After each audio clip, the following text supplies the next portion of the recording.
Hello student, welcome to আড্ডা 24/7 Bengali. যারা যারা ক্লাসে আছো হোপফুলি আমাকে একদম ঠিকঠাক মতো শুনতে পাচ্ছ। আর যদি একদম ঠিকঠাক মতো শুনতে পেয়ে থাকো তাহলে লিঙ্কটাকে প্লিজ একটু শেয়ার করে দাও তোমাদের যতগুলো গ্রুপ রয়েছে, যতগুলো পড়াশোনা গ্রুপ আছে সবকটা গ্রুপে। যারা যারা চাকরি পেতে চাইছে সেরকম সবার কাছে এই ভিডিওটাকে পাঠিয়ে দাও। আমি এর আগে অনেকবার তোমাদেরকে বলেছি যে বাকি সমস্ত এক্সামের তুলনায় ব্যাংকিং জব একটু ইজি হয়ে থাকে। আমি কখনোই ব্যাংকিং জবকে ইজি বলছি না, বাট যদি তুমি কম্পেয়ার করো WBCS এর সিলেবাসের তুলনায় ব্যাংকিং সিলেবাস অনেক কম। ব্যাংকিং এ প্রত্যেক বছর একদম প্রথম দিকে বলে দেয় যে এই ভ্যাকেন্সি আসবে, বলে দেয় যে কবে কবে তোমার এক্সাম, সিলেবাস তুমি জানো, রিক্রুটমেন্ট হবেই হবে 200%। তাই সমস্তগুলোকে যদি আমি ক্যালকুলেট করি তাহলে ব্যাংকের চাকরিটা আমি সহজে পেতে পারি বাকিগুলোর সাথে তুলনা করলে। এই জন্যই বারবার করে তোমাদের ব্যাংকিং এর জন্য এতবার করে বলছি। তো আজকে আমি যেটাকে ডিসকাস করব যে স্ট্র্যাটেজি কিরকম হওয়া উচিত। প্রথমেই একটুখানি বলে রাখি, আমি একটা স্ট্র্যাটেজি তোমাদেরকে বলবো, তার মানে কখনোই এটা নয় যে এই স্ট্র্যাটেজিটাই একদম ধ্রুব সত্য, এটা মেনেই তোমারও কাজ করবে। স্ট্র্যাটেজি না, আমার স্ট্র্যাটেজি আমার কাছে কাজ করে, তোমার স্ট্র্যাটেজি তোমার কাছে কাজ করবে। যদি আমার রাত্রে জেগে থেকে পড়াশোনা করতে আমি পারি আর তুমি যদি সকালে উঠে পড়াশোনা করতে পারো, সেটা তোমাদের মতো, তোমার পয়েন্ট অফ ভিউ থেকে আসবে। কোনো হার্ড অ্যান্ড ফাস্ট রুল নেই, বাট নর্মালি এই জিনিসগুলো কাজে লাগে।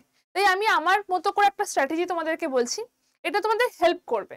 এরকম করে যদি মনে করো যে তোমাদের হেল্প হচ্ছে তাহলে অবশ্যই এটাকে ফলো করবে। স্টার্ট করছি আজকের ক্লাস। ফার্স্ট অফ অল আমাদের অ্যাপটাকে ডাউনলোড করে নিয়ে অ্যাপে অনেক কিছু ফ্রি কন্টেন্ট তোমরা পেয়ে যাবে এবং আমাদের চ্যানেলটাকেও সাবস্ক্রাইব করে রেখো। আমি 2023-এর একটা ভ্যাকেন্সি লিস্ট তোমাদেরকে দেখাচ্ছি, যেখানে IBPS, RRB ক্লার্ক আর পিও, SBI ক্লার্ক, IBPS পিও, IBPS ক্লার্ক, SBI পিও সমস্তগুলো মিলিয়ে ভ্যাকেন্সি রয়েছে এতটা। সমস্তটা মিলিয়ে ভ্যাকেন্সি রয়েছে এতটা। যদি এটাকে 8 8 8 3 8 24 আর এদিকে হয়ে যাচ্ছে 26, 30,000 মতো ভ্যাকেন্সি রয়েছে, অ্যাপ্রক্সিমেটলি 30,000। এবং এগুলো শুধুমাত্র ব্যাংকে, এর সাথে LIC যোগ হয়, এর সাথে LIC থাকে, এর সাথে কোঅপারেটিভ ব্যাংক থাকে, এর সাথে কোঅপারেটিভ ব্যাংক থাকে, এর সাথে RBI থাকে। তো এবারের যে প্রেডিকশন, সেই প্রেডিকশন ওয়াইজ 2024-এর মানে 2025-এর যে ভ্যাকেন্সিটা আসবে, সেখানে ভ্যাকেন্সি আসতে চলেছে 30 থেকে 40,000 টোটাল বলছি, কোনো একটা ব্যাংক বলছি না, টোটাল ব্যাংকের ভ্যাকেন্সি বলছি 30 থেকে 40,000 ভ্যাকেন্সি আসতে চলেছে। এবং ব্যাংকের পরীক্ষাগুলো কিরকম করে হয়ে থাকে, IBPS যদি বলা হয় IBPS পিও, IBPS ক্লার্ক আর RRB, আমি এসওটাকে ধরছি না, স্পেশালিস্ট অফিসার আমি বলছি না, SBI আন্ডারে SBI পিও, SBI ক্লার্ক, রিজার্ভ ব্যাংকের আন্ডারে অ্যাসিস্ট্যান্ট, যেটা নর্মাল সময় পরীক্ষা দিতে পারবে, এবং নাবার্ডের আন্ডারে একটা পরীক্ষা আসে, নাবার্ডের যে ম্যানেজার এবং অ্যাসিস্ট্যান্ট ম্যানেজার। এছাড়া LIC থেকে পরীক্ষা আসে, এছাড়া আদার্স ব্যাংকের মধ্যে কোঅপারেটিভের থেকেও পরীক্ষা আসে এবং প্রাইভেট ব্যাংকেও পরীক্ষা হয়ে থাকে। তো এতগুলো ব্যাংকিং জব হতে পারে, এতগুলো ব্যাংকিং জব এখানে আসতে পারে। তাই তোমাদেরকে জাস্ট একটা আইডিয়া দেওয়া যে ভ্যাকেন্সি কত হতে পারে। ভ্যাকেন্সি কত হতে পারছে, এখানে যা প্রেডিকশন রয়েছে 2025-এ ভ্যাকেন্সি হতে পারে 30 থেকে 40,000। তার মধ্যে তোমাদের একটা সিট হবে না এরকম তো নয়। সিলেবাস অনেকটা ছোট। তুমি জানো যে পরের বছর আগস্ট থেকে তোমার পরীক্ষা শুরু হবে, তোমার কাছে এখনো 1 বছরের মতো টাইম রয়েছে, 1 বছর নেই, 1 বছরের মতো টাইম রয়েছে। তুমি সেই জায়গায় থেকে এখন থেকে শুরু করলে ব্যাংকিং সিলেবাস 6 মাসে শেষ হয়ে যায়, 6 মাসের অনেক আগে ব্যাংকিং সিলেবাস শেষ হয়ে যায়। আমরা একসাথে অনেক বেশি কিছু খাওয়াবো না, তোমরা অল্প অল্প করে ক্লাসে একটা জিনিস শেষ করে একটা জিনিস শুরু করছি বলে আমাদের 6 মাস লাগছে। 6 মাসের অনেক কমে তোমার ব্যাংকিং সিলেবাস শেষ হয়ে যেতে পারে, বাকি 6 মাস তুমি পুরো পাচ্ছ তোমার প্র্যাকটিসের জন্য। তো তোমার কাছে এতটা সময় রয়েছে, অ্যাপ্রক্সিমেটলি 1 বছর সময় রয়েছে, এতগুলো ভ্যাকেন্সি রয়েছে, সিলেবাস খুব বেশি নয়, একই জিনিস তোমাকে শুধুমাত্র প্র্যাকটিস করে তোমার টাইমটাকে ইনক্রিজ করতে হবে। সেটা কি খুব সাংঘাতিক জিনিস? তুমি জানো পরীক্ষাটা এই দিন হবে, তুমি জানো এর সিলেবাসটা এইটা, তুমি যদি এই জিনিসগুলো জেনে রাখো, যেমন অন্য এক্সামে কি হয়, তুমি জানো না কবে এক্সাম হবে, ফর্ম ফিল আপ করে ভুলে গেছো, এখানে এরকম কোনো চান্স নেই। তাহলে কেন তোমরা ব্যাংকটাকে তো সিরিয়াসলি দেবে না? না দেওয়ার কারণটা কি?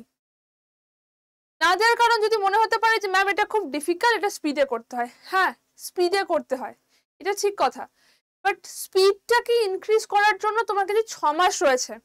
মানুষ চাইলে সব পারে। তোমরা অলরেডি আমাদের চ্যানেলে একজনকে দেখেছো যে বিকেলবেলা মেলাতে কাজ করে তারপরে গিয়ে রাত্রিবেলা পড়াশোনা করে চাকরি পেয়েছে, আজ 24/7 স্টুডেন্ট। তো মানুষ চাইলে সব পারে, তোমরা একটু স্পিড ইনক্রিজ করতে পারবে না? এটা তো নয়, স্পিডটা ইনক্রিজ করতে হবে। এবং শুধু একটা স্পিড ইনক্রিজ করার জন্য তুমি বাকি অনেক কিছু অনেক ইজিলি পাচ্ছ। স্ট্র্যাটেজি কিরকম হতে পারে? আচ্ছা, 3টে মেন সাবজেক্ট রয়েছে, অঙ্ক, ইংলিশ, রিজনিং, 3টে মেন রয়েছে। এছাড়া ব্যাংকিং অ্যাওয়ারনেস রয়েছে এবং কম্পিউটার রয়েছে। তাও ইংলিশটা আরআরবির ক্ষেত্রে কিন্তু প্রিলিতে আসে না, মেন্সেই শুধু আসে। আমি অঙ্কের ক্ষেত্রে যদি বলি, সিলেবাস কি কি আছে, নাম্বার সিরিজ, কোয়ান্টের মধ্যে simplification, TI, time and work, profit loss, speed and distance, এগুলো আছে। প্রিপেয়ার কি করে করবে? প্রথমে বেসিক, একদম বেসিক জিনিসটাকে স্ট্রং করো। প্রথম যে লেভেলটা হচ্ছে সেটা হচ্ছে বেসিক জিনিসটাকে আগে স্ট্রং করতে হবে, বেসটাকে স্ট্রং করো, তারপর একটু হাই লেভেল, তারপর মেন্স। তোমাদের প্রিপারেশনটা প্রথম থেকেই মেন্স লেভেলে হওয়া উচিত। বেসটাকে আগে বোঝো, বেসটা যদি বুঝে যাও তাহলে তারপর তোমরা প্রিলি লেভেলের কোশ্চেন সলভ করতে পারবে। প্রিলি যখন হয়ে যাচ্ছে তখন মেন্স লেভেলের কোশ্চেন সলভ করো এবং তার সাথে সাথে সেটাকে টাইমে ধরে করো। তোমাদের সমস্ত কিছু জিনিসটা করতে হবে, এটা টাইমের মধ্যে আনতে হবে এবং অবশ্যই ভাবে ডেইলি প্র্যাকটিস থাকবে। আন্ডারস্ট্যান্ড দ্য বেসিক অ্যারিথমেটিক, যেটা আমাদের অ্যাডিশন, সাবট্রাকশন, মাল্টিপ্লিকেশন তাড়াতাড়ি কি করে করতে পারবো, স্পিড ম্যাথে যেতে হবে। ফর্মুলার যে কনসেপ্টগুলো রয়েছে, পার্সেন্টেজ রেশিও, এই ফর্মুলার কনসেপ্ট দেখতে হবে। ইম্পর্টেন্ট টপিকগুলো কি কি থাকে তোমার, ধরো রিজনিং এর আমি জানি কোনটা কোনটা ইম্পর্টেন্ট টপিক, আমি সেইটাতে বেশি জোর দেবো। আউট অফ 35 তোমার রিজনিং এ 20+ মার্কস থাকছে পাজল অ্যান্ড সিটিং থেকে, আমি ওটাতে সব থেকে বেশি জোর দেবো। বাকি থাকবে কি থেকে, সিলক্স, ইনইকুয়ালিটি, এগুলোতে তারপর যোগ দেবো। তো যেগুলো ইম্পর্টেন্ট টপিক সেগুলোকে আগে দেখতে হবে। শর্টকাট যে ট্রিক্স গুলো আছে সেগুলো অবশ্যই ভাবে ডেইলি প্র্যাকটিস, এবং তার থেকেও সব থেকে বড় জিনিস হচ্ছে মানে রিভিশন দিতে হবে তোমাকে। পুরো জিনিসটা হয়ে যাওয়ার পর আবার রিভিশন, পুরো জিনিসটা পড়লে কিছু ভুল হলো তুমি মক দিলে, মক দেওয়ার পর দেখলে এই জিনিসগুলো ভুল হয়েছে, ভুলগুলো কেন হয়েছে সেটাকে যাও, সেটাকে আবার রেকটিফাই করো, করে আবার মক দাও। মক ছাড়া স্পিড বাড়বে না, মানে মক টেস্ট ছাড়া তোমার স্পিড ইনক্রিজ করতে পারে না, জাস্ট পারবে না। মক এবং মক টেস্ট দিলে তোমাকে যে স্পিড উইথ অ্যাকুরেসিটা আসবে, এটাই একমাত্র ওয়ে। এবং অবশ্যই ভাবে মেন্স লেভেল টার্গেট করতে হবে, তার কারণ মেন্স লেভেল যদি টার্গেট করো প্রিলি তোমার এমনি ক্লিয়ার হয়ে যাবে। প্রিলি ক্লিয়ার করাটা আমাদের উদ্দেশ্য নয়, আমাদের উদ্দেশ্য মেন্স, তাই মেন্সটাকে আগে টার্গেট করতে হবে, ঠিক আছে? এরপরে আসছে রিজনিং। রিজনিং অত্যন্ত ইম্পর্টেন্ট, স্টেপ বাই স্টেপ ম্যানেজমেন্টে আসতে হবে। আগে একটু বেসিক লেভেল, তারপর একটু হায়ার লেভেলে যেতে হবে। পাজলটাও তাই, পাজলের উপর অনেক বেশি ফোকাস করতে হবে, কি কি ভাবে সলভ করছি, ডিফারেন্ট টাইপ অফ কোশ্চেনে যেতে হবে, যত রকমের ব্যাংকিং আসে। এবার রিজনিং এর ক্ষেত্রে দুটো খুব প্রমিনেন্ট হয়, একটা ব্যাংকিং, একটা নন ব্যাংকিং। মানে ব্যাংকিং সিলেবাস খুব বেশি নয়, কয়েকটা টপিকই থাকে, সেগুলোকে একটু হাই লেভেলে যেতে হবে এবং স্পিডের সাহায্যে করতে হবে, কারণ এখানে টাইমটা একটুখানি ক্রাঞ্চেস থাকে, টাইমেই শুধুমাত্র একমাত্র থাকে। তো পাজল সলভ করতেই হবে, মানে তুমি কিছু করতে পারবে না। রেগুলার প্র্যাকটিস, প্রত্যেক দিনের একটা রুটিন বানিয়ে নিতে হবে, এই জিনিসগুলো আমি করব, এই জিনিসগুলো আমি করব, এই টাইমে এটা করব, এই টাইমে মক দেব, এই টাইমে মকটাকে অ্যানালিসিস করব, তারপর আবার ফিরে আসবো। এবং সেরকম ভাবেই ইংলিশটাও তাই, রেগুলার নিউজ পেপার পড়তে হবে। এই যে নিউজ পেপার যদি রেগুলারটা পড়ো না, তাহলে তোমার ইংলিশও ইমপ্রুভ করবে, তোমার কারেন্ট অ্যাফেয়ার্সও ইমপ্রুভ করবে। প্রত্যেক দিনের যে পয়েন্টগুলো হচ্ছে, নতুন নতুন ভোক্যাবস আনতে মানে শিখতে হবে। বেসিক যে রুট ওয়ার্ডগুলো রয়েছে, যেখান থেকে কোনো ওয়ার্ড যাচ্ছে, সেগুলোকে শিখতে হবে, তাহলে তোমাদের জিনিসটা স্ট্রং হবে। এবার যদি তোমরা মনে করো যে এই সমস্ত কিছু শুরু করবে, শুরু করতে একটা তোমাদের কিছু সাপোর্ট দরকার, তাহলে সেই শুরু করার সাপোর্টের জন্য আমাদের কাছে এই ব্যাচটা রয়েছে। এই ব্যাচটাতে তোমরা 250 ঘন্টার ক্লাস পাচ্ছ, এই ব্যাচটাতে তোমরা টেস্ট সিরিজ পাচ্ছ, এই ব্যাচটাতে 8খানা বই পাচ্ছ এবং 6খানা বই পাচ্ছ এবং 8খানা ভিডিও পাচ্ছ, 6খানা বই পাচ্ছ এই ব্যাচটাতে। ব্যাচটাতে নতুন করে তোমাদের কিচ্ছু কিনতে হবে না বাইরে থেকে, শুধু একটা খাতা আর পেন কিনবে, এছাড়া তোমাদের আর একটা জিনিস কিনতে হবে না, পুরো বই পিও লেভেলের বই তোমাদেরকে প্রোভাইড করা হবে। এছাড়াও তোমাদের এখানে ইন্টারভিউ গাইডেন্সও থাকবে। ইন্টারভিউ গাইডেন্সও তোমরা এই ব্যাচের মধ্যে পেয়ে যাবে। যিনি অলরেডি ব্যাংকার তিনি তোমাদেরকে এখানে কিভাবে তার স্ট্র্যাটেজি কি ছিলেন, কি করলে বেটার হবে তিনিও এখানে বলবেন। এই ব্যাচটা শুরু হয়েছে 9 তারিখ থেকে, বাট এখনো পর্যন্ত শুধু এখানে ম্যাথ ক্লাস হয়েছে। আমি একটু আগে বললাম না যে আমরা একসাথে সমস্ত জিনিসগুলো দিয়ে দিই না, তাই এখনো পর্যন্ত শুধু এখানে ম্যাথ ক্লাস হয়েছে। 17 সেপ্টেম্বর থেকে কারেন্ট অ্যাফেয়ার্স স্টার্ট হবে, ঠিক আছে? তারপর আসবে ব্যাংকিং অ্যাওয়ারনেস, তারপরে আসবে রিজনিং, ইংলিশ, সবটা ক্লাস তোমরা লাইভ পাবে। পুরো ক্লাসটা তোমরা লাইভ ক্লাস পাবে।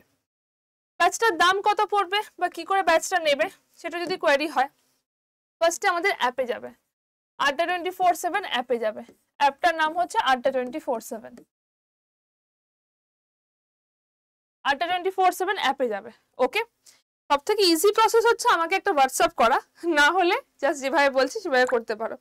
আড্ডা 24/7 অ্যাপে যাবে। এখানে গিয়ে রয়েছে স্টোর, ডান দিকের নিচের দিকে থাকবে হচ্ছে স্টোর। স্টোরের মধ্যে ক্লিক করলে পেয়ে যাবে লাইভ ক্লাসেস। যাবে। লাইভ ক্লাসেসের মধ্যে প্রথমেই দেখতে পাবে এখানে ব্যাংক ফাউন্ডেশন ব্যাচটা রয়েছে।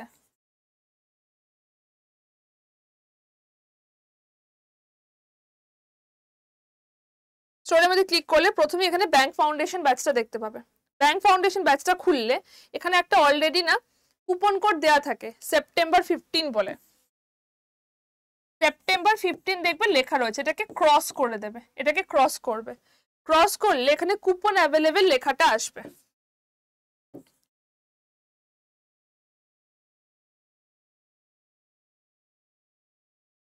কুপন অ্যাভেলেবেলে ক্লিক করার পর এখানে তোমাকে একটা কোড দিতে হবে। কোডটা তুমি লিখবে Y268।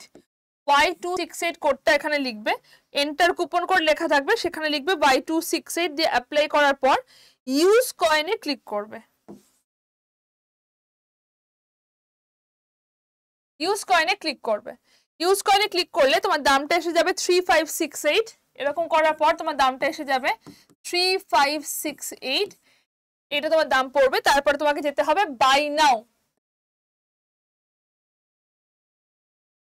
তারপরে যেতে হবে বাই নাওতে যাওয়ার পর তোমার নাম, ফোন নাম্বার, অ্যাড্রেস প্রপার ওয়েতে দিয়ে তারপর তুমি সেখান থেকে ইউপিআই অপশন পেয়ে যাবে।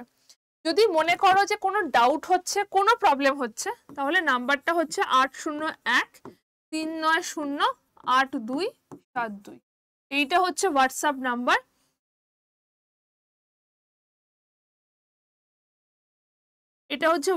নাম্বার। ব্যাংক রিলেটেড কোনো কোয়েরি থাকলে তোমরা আমাকে এই নাম্বারে হোয়াটসঅ্যাপ করতে পারো। ব্যাংক রিলেটেড কোনো কোয়েরি থাকলে এই নাম্বারে হোয়াটসঅ্যাপ করতে পারো, আমি তোমাদেরকে পুরোটা বলে দেবো। আমি বারবার করে বলছি, ব্যাংকিং জবকে আমি কখনোই সহজ একদম জল ভাত বলছি না। ব্যাংকিং জবও প্রত্যেকটা সরকারি চাকরিরই একটা আলাদা আলাদা স্ট্যান্ডার্ড থাকে। ব্যাংকিং জবের যে সুবিধাগুলো সেগুলোকে দেখানোর চেষ্টা করছি। প্রত্যেক বছর ডেফিনেটলি ভ্যাকেন্সি আসবেই, 30 থেকে 40 হাজার ভ্যাকেন্সি, অনেকগুলো এক্সাম ডেট তুমি জানো, কবে এক্সাম হবে জানো, সিলেবাস জানো, সিলেবাস অনেক ছোট। এতগুলো পজিটিভ পয়েন্ট, নেগেটিভ পয়েন্ট শুধু একটা, স্পিডে করতে হবে।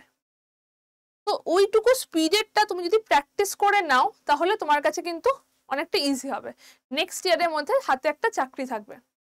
আমাদের এই ব্যাচটা 9 তারিখ থেকে শুরু হয়েছে। যদি কেউ মনে করো ব্যাচটা জয়েন করতে চাইছো, যে কটা ক্লাস হয়েছে বলে দিচ্ছি, শুধুমাত্র ম্যাথ ক্লাস হয়েছে। ম্যাথ ক্লাসে যে কটা ক্লাস হয়েছে সে কটা ক্লাস তোমাদেরকে রেকর্ডেড দেখে নিতে হবে, এবং আগামী কাল থেকে বা আগামী 17 সেপ্টেম্বর থেকে তোমাদের সেকেন্ড ক্লাসটা স্টার্ট হবে। তো তার আগে জয়েন করতে হবে। যদি কোনো রকম কোনো ডাউট থাকে, দিস ইজ দ্য নাম্বার, আমাকে হোয়াটসঅ্যাপ করে নিও কোনো ডাউট থাকলে।